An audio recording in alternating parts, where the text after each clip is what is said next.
Francisca, viens, parce que je vais traduire. Francisca, c'est une Brésilienne aussi.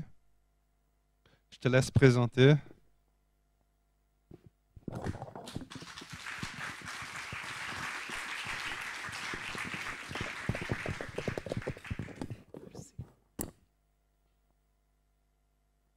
Alors, si je me trompe dans la traduction du portugais au français, c'est parce que mon cerveau, il est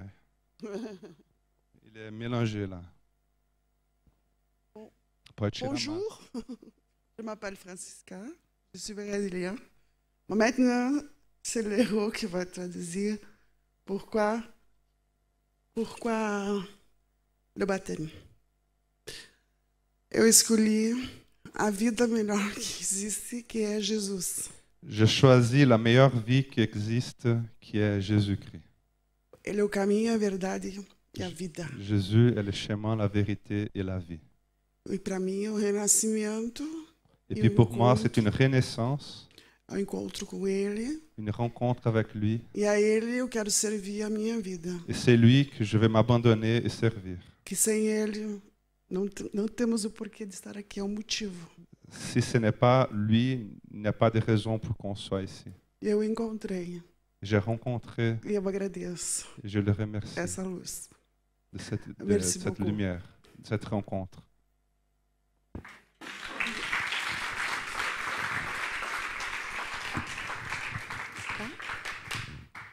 Merci.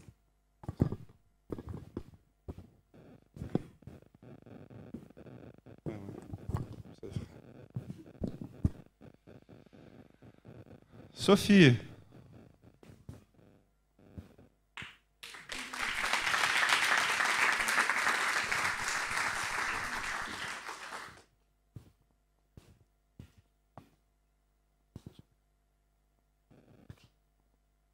Bon, je peux parler plus long, c'est super, merci.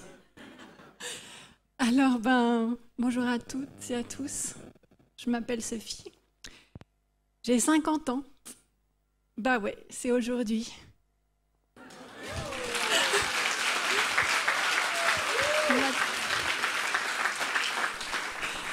Ouais, ça a été un sacré cheminement avec le Seigneur, je peux vous dire.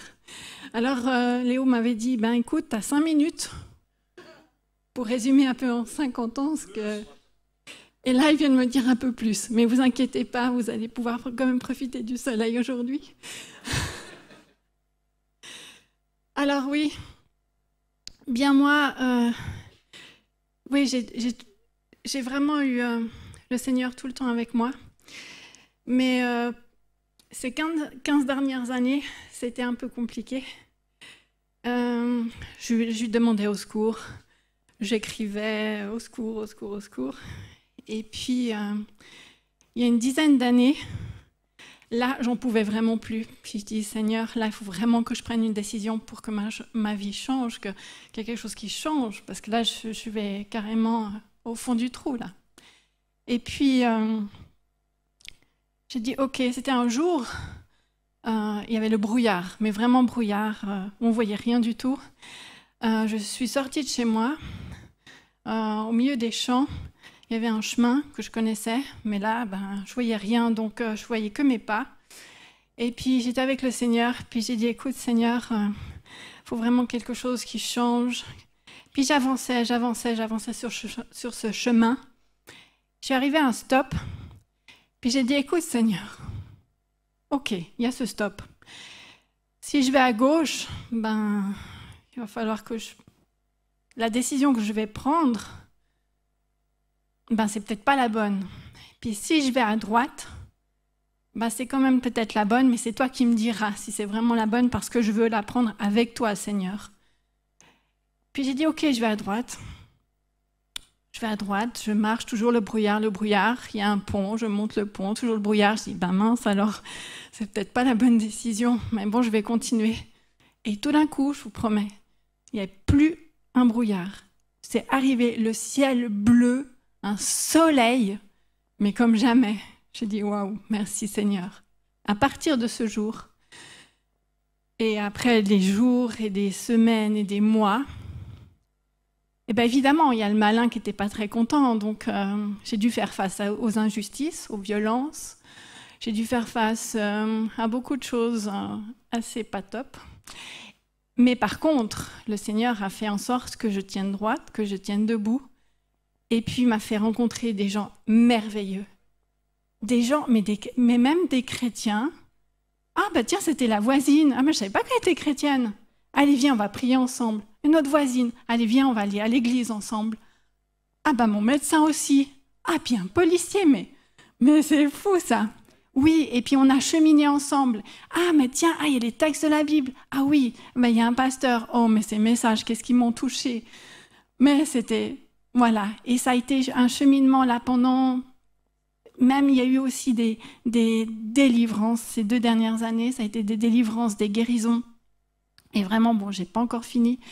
Et là, je me suis dit, oui, avec le Seigneur, j'ai dit, ok, aujourd'hui, c'est vraiment le jour du baptême, de cette fin de cette vie passée, de ces 50 premières années. Et je me réjouis de ces 50 prochaines années. Voilà, donc merci Seigneur. Et puis que quoi que vous soyez, où vous en êtes, je peux vous dire qu'il est vraiment là. Et puis n'hésitez pas à lui demander au secours, parce qu'un jour, comme maintenant, j'ai plein de cahiers, juste encore, puis après j'arrête. J'ai plein de cahiers où je l'appelais au secours Seigneur, au secours, où tu es, comment et tout. Et maintenant j'ai des cahiers, c'est merci Seigneur. Oh merci Seigneur.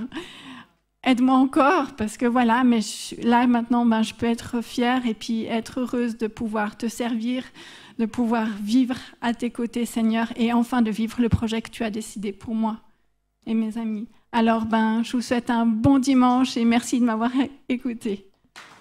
Attends. Vous savez, ces baptisés, ils sont coquins. Parce que quand on discute ensemble, ils nous racontent une histoire, tu es là, mais il faut raconter ça à l'église. Et puis ils oublient. Ah, la scène. Bien sûr. Les 50 ans, là, les prophéties. Oui, évidemment, il y a eu aussi à travers les prophéties. Et puis, évidemment, quand on n'a pas vraiment la connaissance, on croit un petit peu.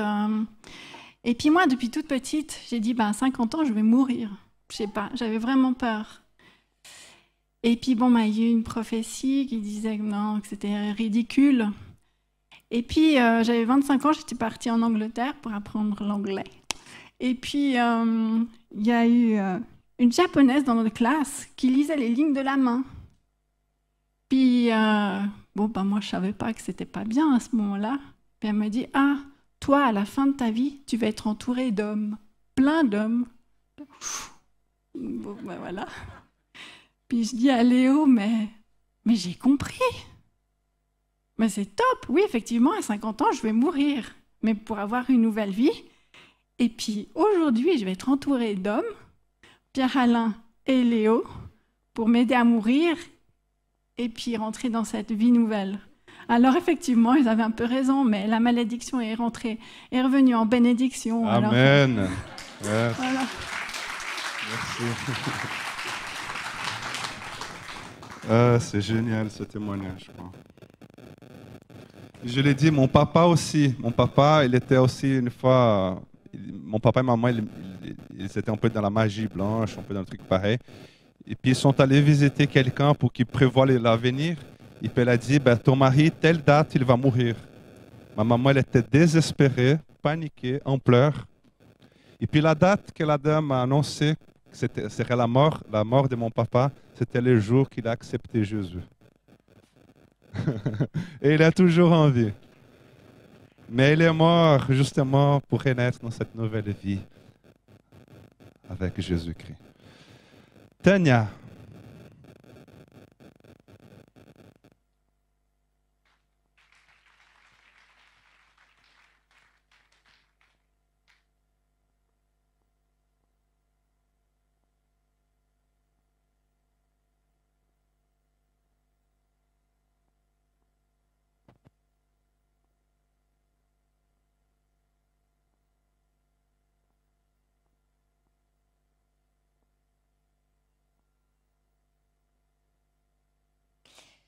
Voilà. Alors, je vais, contrairement à mes amis qui ont fait leur témoignage avant, je vais lire parce que j'ai peur d'oublier. Donc, je m'appelle Tania, j'ai 33 ans et je viens au Cèdre depuis environ une année. Aujourd'hui, je vais raconter mon témoignage et vous expliquer pourquoi je désire me faire baptiser. À vrai dire, il y a quelques années de cela, suite à un grave accident de la route, accident qui m'a quand même coûté 5 fractures du bassin et plusieurs mois d'alitement, mais Jésus m'a entièrement guéri et sauvé. J'étais déjà passée par les eaux du baptême et je désire recommencer car au moment des fêtes, je savais ce que je faisais, mais quelque temps après, je suis passée par de gros moments de doute. Mais aujourd'hui, j'ai pleinement conscience de qui est Jésus et ce qu'il a fait pour moi.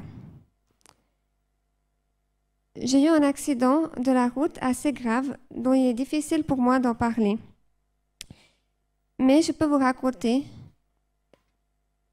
que le psychologue que je suis allée voir suite à cet événement a mentionné le fait véridique que bien que nous savons que nous allons mourir, lorsque l'on frôle la mort, il se passe quelque chose dans notre cerveau où on peut se projeter dans notre propre mort de manière involontaire. Et c'est des choses très angoissantes. Et j'ai vraiment peur de la vie après la mort. Est-ce que c'est vraiment vrai ce qu'on dit dans les églises? Est-ce que c'est vraiment les chrétiens qui ont raison? Ou est-ce que ce ne seraient pas plutôt les personnes non chrétiennes qui auraient raison? Et ces doutes qui, selon moi, venaient de l'ennemi, ils se sont amplifiés avec le décès d'un de mes proches. Où j'en étais arrivée en fait à croire en mensonge totalement hallucinant, où à l'époque j'allais dans une église bilingue et je pensais que le pasteur allait venir avec son épouse, comme c'était bilingue, c'était français, traduction anglais, allait monter sur scène et crier le mot blague. Tout ce que vous a raconté sur Jésus est un mensonge, ce n'est pas vrai. Mais Jésus et le Saint-Esprit ont enlevé ce mensonge, et notamment en plaçant sur ma route des personnes chrétiennes qui ont su trouver les mots justes et me réconforter. Et j'aimerais faire une parenthèse ici. On pense souvent qu'il faut parler de Jésus aux non-croyants, et c'est vrai, il faut le faire. C'est important, mais parfois c'est aussi les personnes chrétiennes qui ont besoin d'entendre parler de Jésus. Parfois, la personne qui est assise à côté de nous à l'église, elle est au fond d'elle brisée, elle a juste besoin qu'on lui parle de Jésus, même si les apparences nous prouvent le contraire. Et aujourd'hui, je n'ai plus peur de la mort, je sais que c'est la vérité, que Jésus est le chemin, la vérité et la vie. Et ça, j'en suis convaincue. J'aimerais aussi dire qu'il a été là pour moi dans les moments pas graves de ma vie, mais moins drôles. Les moments de solitude, surtout liés actuellement au Covid, ces moments qui ne sont pas graves, mais qui ne sont pas très faciles à passer. J'ai un jour une connaissance qui m'a dit que rien sur Terre ne pourra me satisfaire entièrement à 100%, hormis ma relation avec Jésus, et que c'est primordial d'en prendre soin.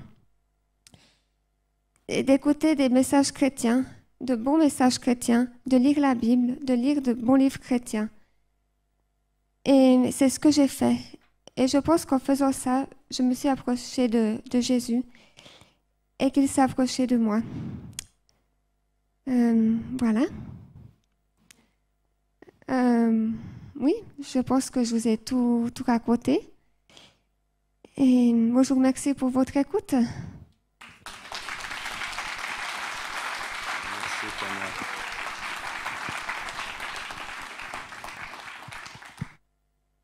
Et puis le dernier, Georges.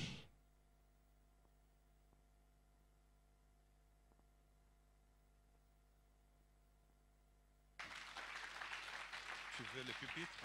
Non, c'est bon. Bonjour, je m'appelle Georges et j'aurai dans 3 jours 53 ans. Bon, je vais vous vite raconter un peu l'histoire de ma vie. En fait, je n'ai pas eu une enfance facile et puis une adolescence facile non plus. Et depuis mon plus jeune âge, j'ai dû prendre des décisions pas faciles et les affronter. À 17 ans, je me suis engagé dans l'armée de mon pays, dans les forces spéciales. Et j'ai fait des choses horribles qui ont marqué ma vie. Alors je me disais que de toute façon, ma vie était perdue, que j'allais finir en enfer, et puis de toute façon, j'allais passer comme tout le monde. Mais Dieu, dans sa miséricorde, il avait des autres choses pour moi. Il avait prévu des choses pour moi plus importantes. Alors je suis parti en Suisse, et quand je suis arrivé en Suisse, Dieu avait mis un premier ange dans ma vie. C'était la mère de mes enfants. Que malheureusement, avec mon attitude, j'ai tout brisé. Mais malgré tout ça, il avait quelqu'un d'autre pour moi. Il avait mis une nouvelle femme dans ma vie. Celle qui a réussi à équilibrer ma vie. En étant en vacances avec elle, il y a une personne qui est passée autour de moi et m'a offert ma première Bible et qui me dit « C'est Dieu vous bénisse ». J'ai pris la Bible et puis je suis allé à la maison. Je n'ai jamais utilisé jusqu'au jour où ma femme disait qu'il fallait qu'on se débarrasse vu que je ne l'utilise pas. Mais finalement, je l'ai pris, j'ai commencé à lire. Personne ne m'avait parlé de Dieu, personne ne m'avait dit ce qu'il faisait ou quoi que ce soit.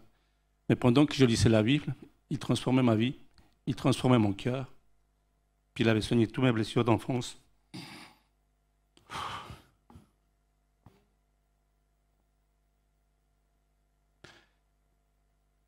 Petit à petit, il s'est manifesté sur moi, puis il a changé tout ce que j'avais en moi qui me faisait du mal et que je ne sais pas parler aux gens. Et un jour, il a parlé, pas simplement pour moi, sinon pour ma famille. Ma maman et mes soeurs assistaient à la messe, à une église catholique, mais sans autres. Et puis ils étaient étonnés de voir une personne comme moi, les fous de la maison, le taré de la maison, parler de Dieu. Puis ils m'ont dit, qu'est-ce qui t'arrive? Je dis, je ne sais pas ce qui m'arrive, mais il transforme ma vie. Et puis finalement, la première épreuve est arrivée. Mon père il s'est contaminé du Covid, et puis il allait mourir. Donc on s'est mis tous ensemble à prier pour que lui prenne soin de lui. Mais malheureusement, il est parti. À quoi ma famille a dit, mais de quoi ça sert prier? De toute façon, il n'a rien fait pour lui. Et j'ai répondu qu'il fallait qu'on écoute, c'est sa volonté qu'il fallait qu'il fasse comme ça.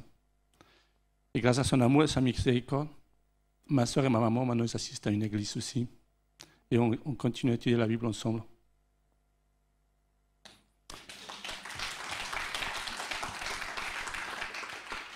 Dans tout ce chemin, j'ai pensé qu'il fallait traduire un peu ma vie comme un voyage.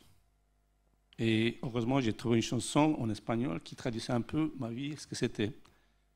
Puis en fait, ma vie, c'était un voyage très long, que j'ai traversé pour beaucoup de vallées d'insécurité noire, où je n'ai fait des choses qui ont marqué encore ma vie, mais que je sais qu'avec l'aide de Jésus, je vais changer, il y a encore du chemin à faire.